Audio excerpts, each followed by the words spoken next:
Ayan, ito na po ang aming boodle fight na on the spot. It consists of spaghetti, canton, lumpia, lumpiang gulay, at ginataang langka, kanin, soft drinks, and cake.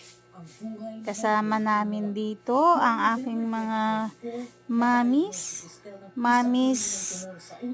ever since kami mga daycare days pa. Magkakasama na kami simula pa ng daycare, kinder, grade 1, at ngayon ay grade 2. So, 3 years and counting na kami.